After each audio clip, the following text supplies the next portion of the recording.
only thing we have to fear is fear itself. Ask not what I, your Ronald country Reagan, can do do for solemnly.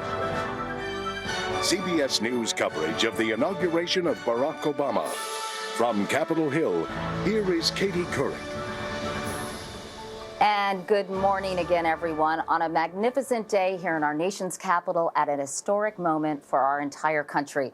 In just about 2.5 hours, 47-year-old Barack Hussein Obama of Illinois will be sworn in as the 44th president of these United States. For the first time in the more than 200-year history of this country, an African-American will be the chief executive. How far we have come, and how far people have come from all over this country to witness the inauguration, be part of the history and the celebration.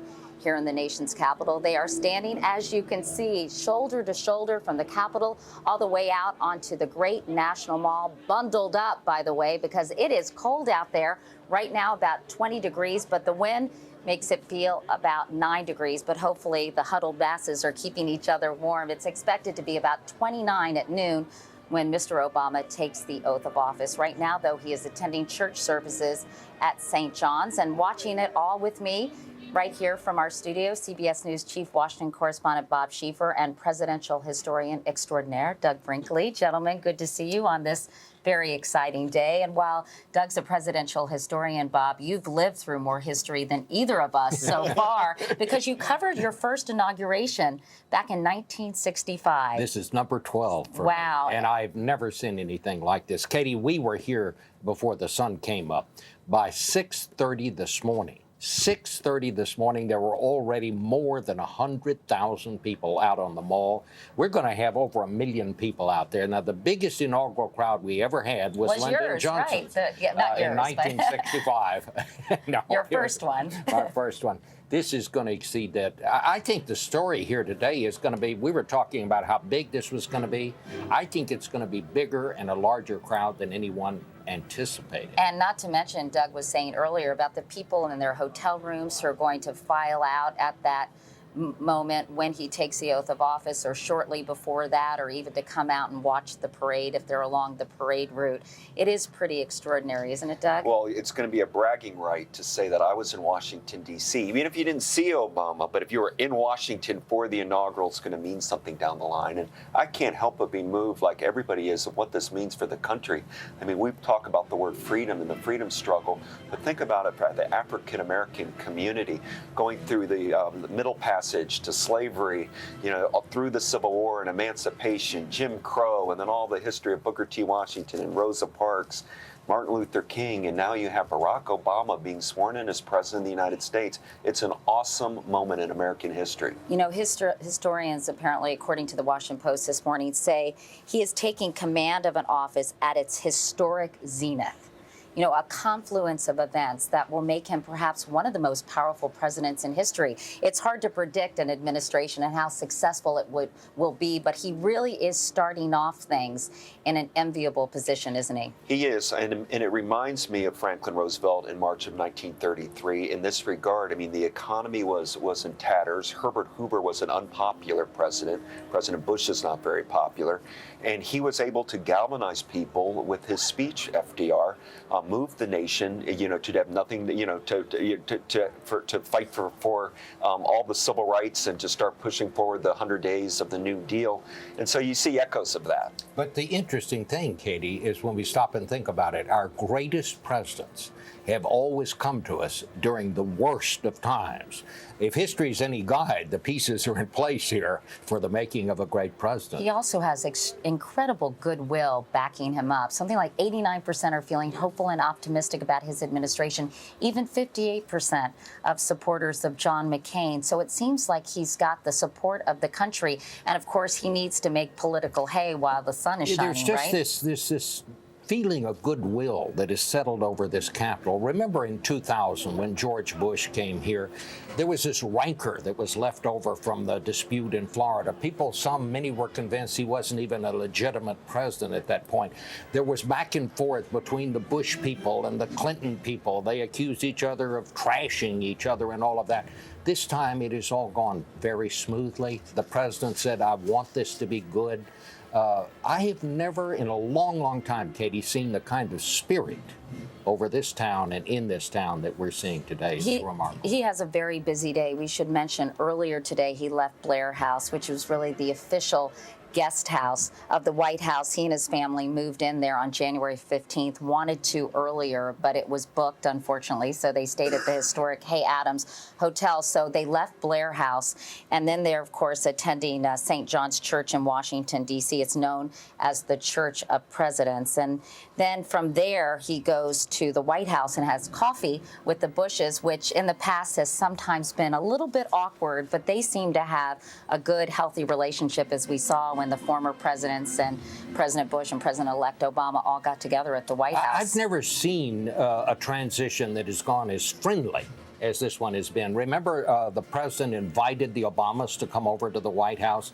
They had a very nice time over there. The president put out the word he wanted this to go well, and he really set the tone for it, Katie. You know, we're looking at the sea of humanity out on the mall, and among all those people is our own Jeff Glor. Jeff, where are you, and who do you have for us? Yeah, good luck finding us here, Katie. It is an extraordinary scene. We've been here since about 4 a.m. and we've seen this mass of people just move backwards, push backwards. At 9 a.m. this morning, the Washington Monument and this area was maxed out at 9 a.m. And I think at this point I've spoken to someone from every state in this union. I noticed Selma Coleman over here, and she's been tearing up all morning long. Is that because of the cold or the emotion or both? Both. Where'd you come from, Selma? Actually, I'm from Washington, D.C. Selma's from right here in Washington, D.C., but to give you an idea of the variety here, we have someone from Massachusetts. California. Michigan. Don, Hardin County, Ohio. Don is from Hardin County, Ohio. Where are you from? Chicago. Where are y'all from? Virginia. Boston. Miami, Florida. It is pretty amazing. You go down this line and you just see everyone who has come here. Hard to believe this area jammed by this time. Katie, back to you. All right, Jeff Glor, thanks so much. We're now joined by David Axelrod, who was a key political advisor responsible for Barack Obama's victory in November. He is now a senior White House advisor. And David, I know you've been spending a lot of time with the president-elect. Can you tell us a little bit about his state of mind right now? You know, his state of mind is very positive, Katie. He understands how profound the problems are that we're inheriting here and that we have a tough road to hoe, but he's fundamentally optimistic about it, and he's eager to go. All during the campaign, you know, when the problems were welling up that we knew he would have to handle if he won, he would say, look, if you're going to be president, do it when it counts. And I think he's eager to get going.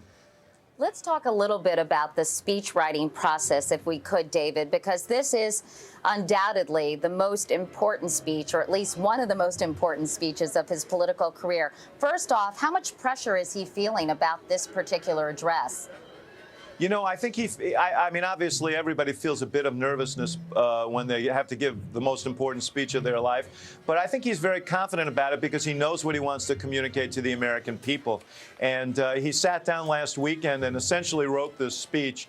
I think he feels that he's saying what needs to be said, and he's saying it how he wants to say it. So, you know, I don't detect great nervousness about it. Some butterflies, but he's, I think, eager to give the speech and talk to the country about where we are and about who we are and what we need to do to move forward. It seems to me he has a pretty tough balancing act because all these people have descended upon the nation's capital so invigorated by his election, and yet the challenges he does face are enormous that the country faces. So how is he going to address both of those? And can you give us some insight into some of the themes that he'll be talking about today? Well, first of all, Katie, let me say you're absolutely right about the point you raised. But one of the things that I was heartened about in the poll that you guys reported on earlier this week, and we've seen other polls like it, is that people are at once optimistic and realistic. They understand that we have really serious problems, and it's going to take more than a few months or even a year to solve these problems, but they also are optimistic about the leadership of the president-elect, of soon-to-be President Obama, and they're hopeful about what it can lead to. So it's a good. I think the American people, as is generally the case, are way out in front of everybody else in terms of understanding what the situation is. I think his speech will speak to those things. He'll speak to the profound problems we have and how we got here, and he'll talk about how we come out of it.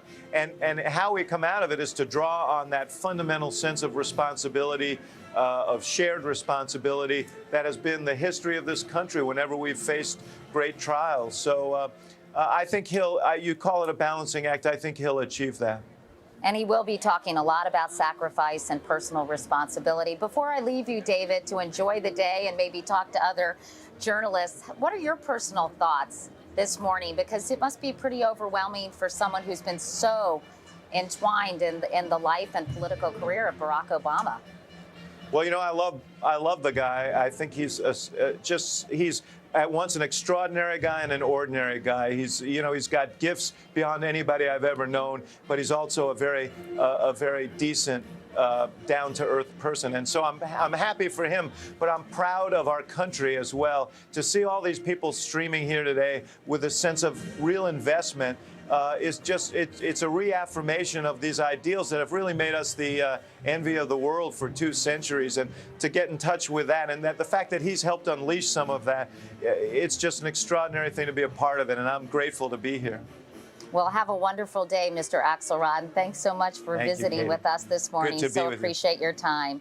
And we're now joined by General Colin Powell, of course, the former Secretary of State, now head of America's Promise. General Powell, so nice to see you. Nice to see you, Katie. Thanks so much for coming by. And of course, you know Doug Brinkley and Bob Schieffer well.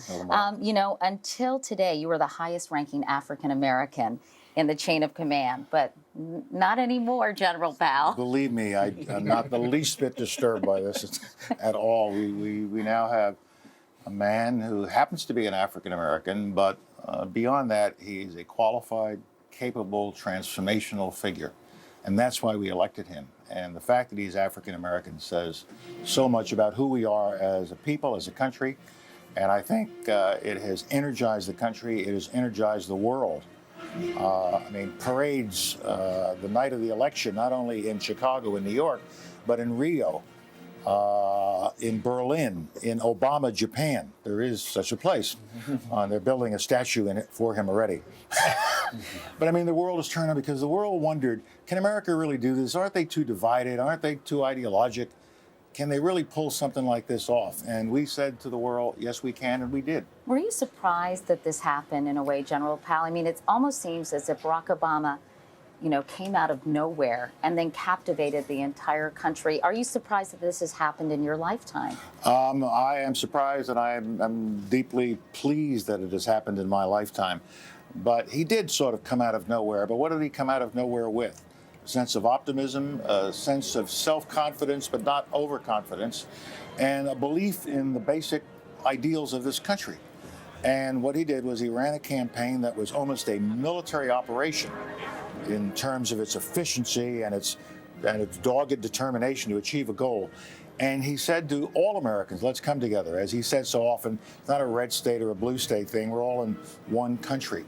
And he touched the American people at a time when the American people wanted to be touched. They needed to be touched. They needed to be reminded of what this country stands for. What do you think this will do for America's prestige abroad, General? I think it's already helped. I think it's really been a remarkable event in terms of getting everybody to stand back and say, look at what we have seen here in America. The America we remember is back again. So I think it was a reaffirmation of American principles and values that will help us overcome some of the difficulties of recent years with respect to the attitude of the world toward us. And he's got 2 very complicated wars to deal with as well. Iraq, where he's going to reduce the troop force, and Afghanistan, where he'll increase it. Yeah. How tough a balancing act will that be, General? It'll be difficult, but I think in terms of Iraq, we can continue the war drawdown at a pretty steady pace.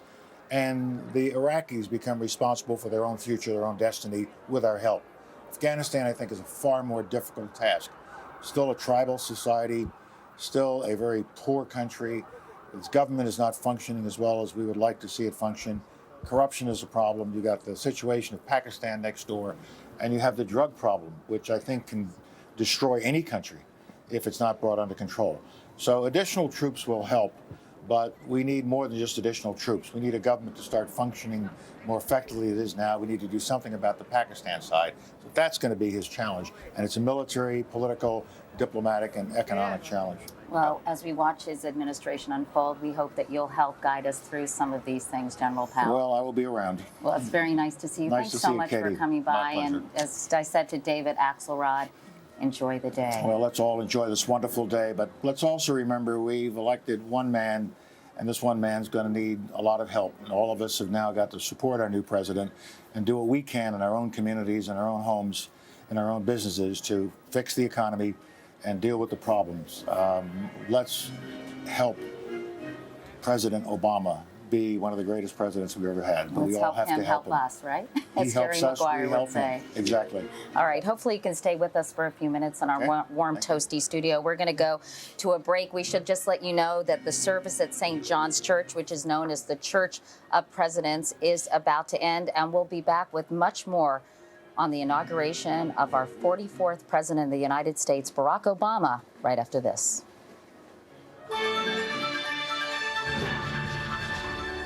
CBS News coverage of the inauguration of Barack Obama is sponsored by New York Life, the company you keep, and by the University of Phoenix. There's no greater joy than giving to your kids for their first tooth, first steps, first set of wheels, first day of practice.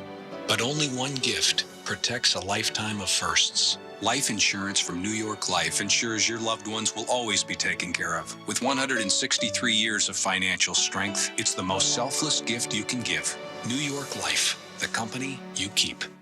My parents sacrificed quite a bit to provide me with an education. My dad raised 7 girls all on his own.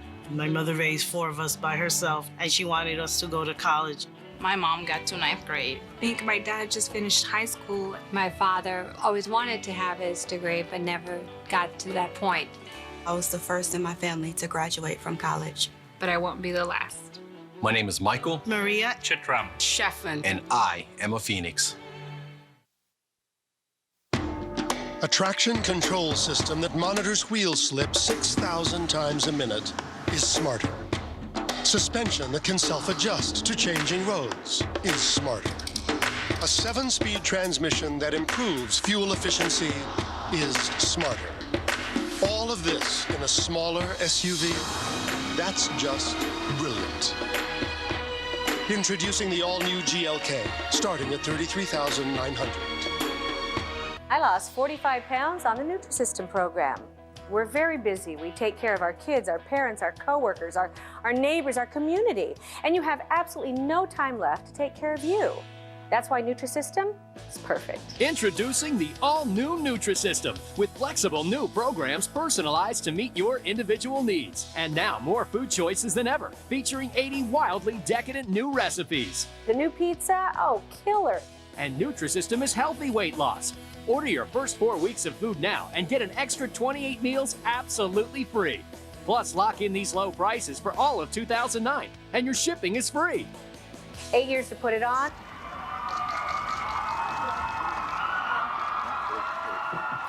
As you can see, President-elect Barack Obama and his wife, First Lady-to-be Michelle Obama, are now leaving St. John's Church in Washington, D.C. As we mentioned, it's known as the Church of the Presidents. As customary, they went to a service there and sat in pew 54, which is always the president's pew. Franklin Roosevelt started the tradition of attending a church service back in 1933. He attended service at St. John's, as have most presidents.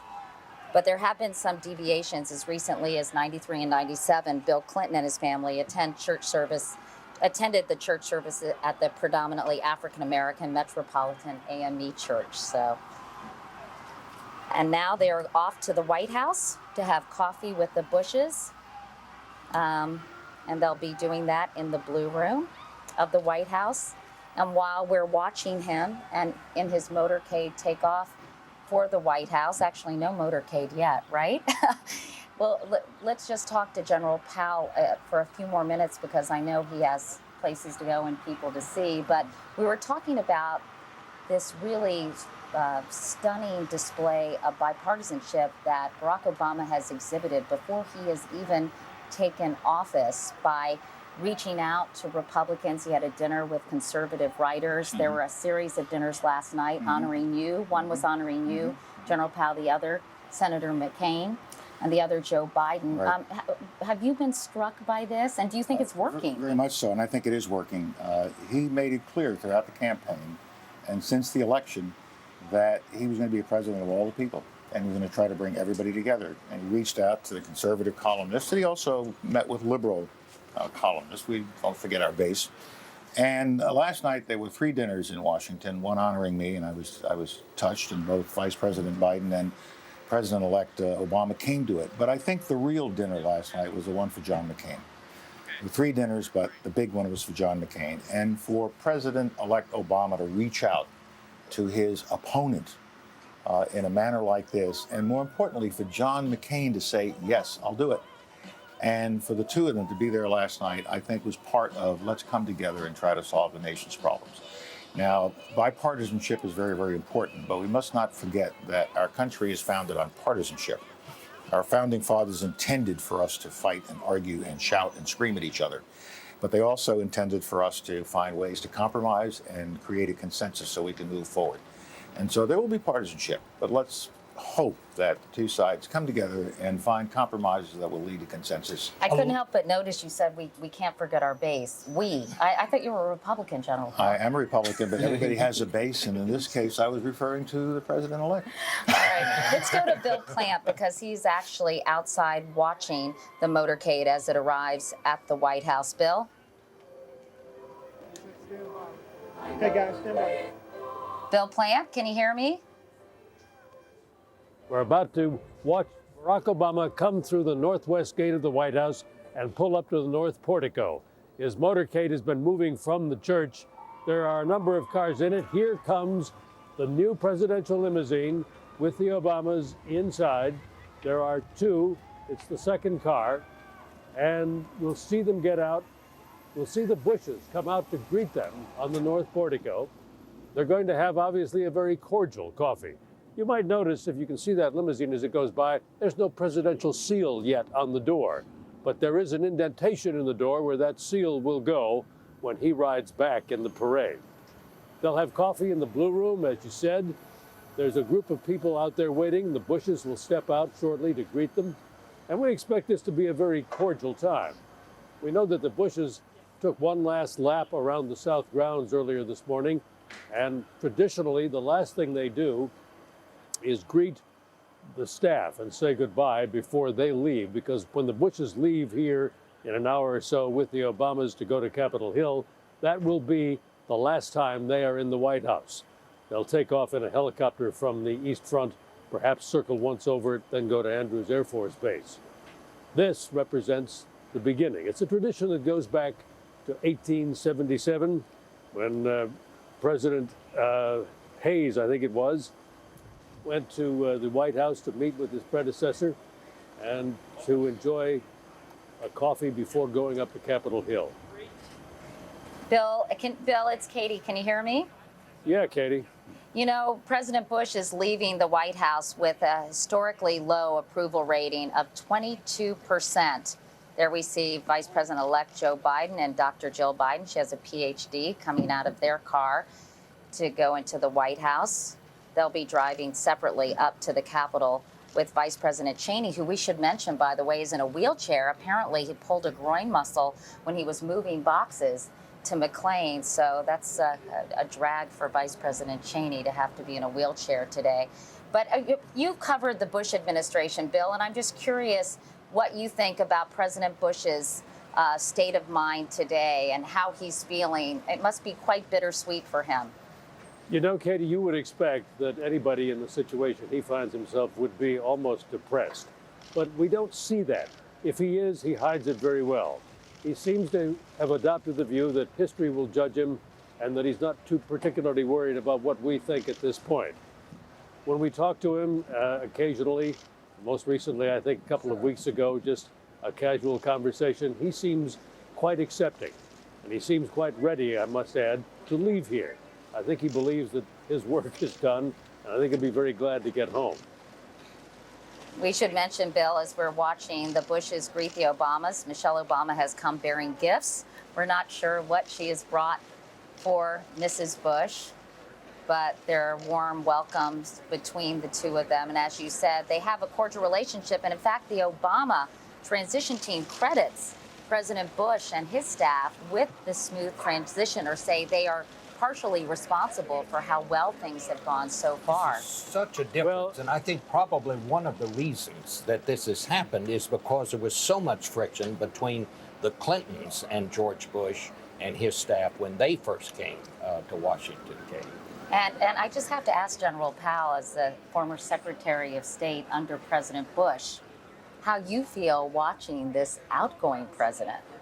Well, I'm touched by how well it has gone, but you have to remember that President Bush and Mrs. Bush are as gracious a set of people you will ever meet, and I'm not at all surprised that Bush friendliness would not come through, particularly since there was a bit of a problem when he came into office. So it's gone very, very smoothly. But with every president leaving, it's a bittersweet moment. 8 years, tough times, good times. I remember being with Reagan on his very last moment in the Oval Office, when he finally had to leave to go greet his successor. And I still remember him walking out that door into the Rose Garden. And he just kind of turned around, waved, and said goodbye. And it was watching the end of a movie, the end of a show. And in Reagan's case, that's really what it was. He was leaving stage. So you now leave stage. But I also know that President Bush is looking forward to what comes next in his life. And he's looking forward to getting back to Texas.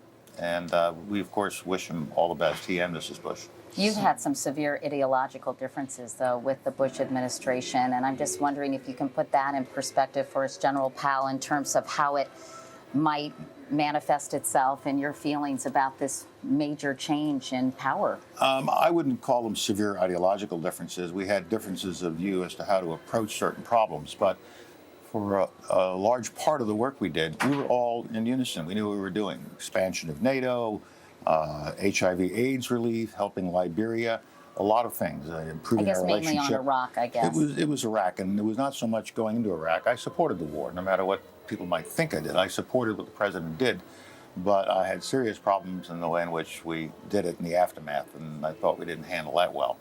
I respect President Bush, and I'm happy with my 4 years of service with him. Well, General Colin Powell, Secretary of State, former Secretary of State. What do we call you, General or Secretary? Colin, Katie. Colin. Well, okay, Colin. General Katie. I remember her when she was a cub in the Pentagon. That's true. Yeah, that was a few years ago. More than either of us would like to admit. Exactly. Well, Colin, thank you so much for Thank you coming very by. much, We Katie. appreciate your time so much. And we want to just give people an idea of the president-elect's schedule, and the president's schedule for that matter. Following their coffee in the Blue Room of the White House, there will be a motorcade to the Capitol, where they will be put in a holding area. And then, of course, the oath of office will be taken. Supreme Court Justice John Roberts will be delivering his first oath to a man who actually opposed his confirmation.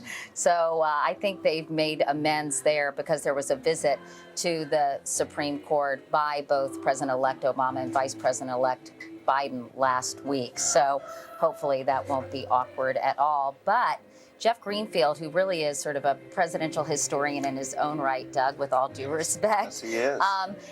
has a lot of fun information about some awkward rides from the White House to the Capitol in history, because it hasn't always been smooth sailing, has it, Jeff? It sure hasn't. When Herbert Hoover and Franklin Roosevelt rode to the White House, there was this pained silence. Roosevelt tried to make conversation. Hoover, who'd been rejected in a landslide, wanted no part of it. The ride between Harry Truman and Dwight Eisenhower was not cordial, because Truman felt that Eisenhower and the Republicans had assailed his patriotism by attacking the conduct of the Korean War and communism. Nancy Reagan tells the story in her memoirs that Rosalind Carter basically looked out the window and really wouldn't communicate at all. And Katie, just one other quick point. You and Doug and Bob were talking about history. Just a quick thought. When Barack Obama was born, Katie, there'd never been a black in the U.S. Senate since